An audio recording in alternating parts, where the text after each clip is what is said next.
வார்த்தை தேவையில்லை வாழும் காலம் வரை பார்வை பார்வை மொழி பேசவே நேற்று தேவையில்லை நாளை தேவையில்லை இன்று இந்த நொடி போதுமே வேறென்று விதை என்று விழ் தூவும் மழை என்ற இதை என்ன இவள் தோட்டம் பூ பூக்குதே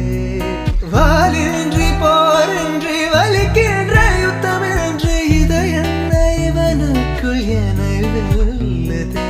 இதயம் முழுக இருக்கும் இந்த தயக்கம் எங்கு கொண்டு நிறுத்தும் இதை அறிய எங்கு கிடைக்கும் விளக்கம் அது கிடைத்தால் சொல்லவே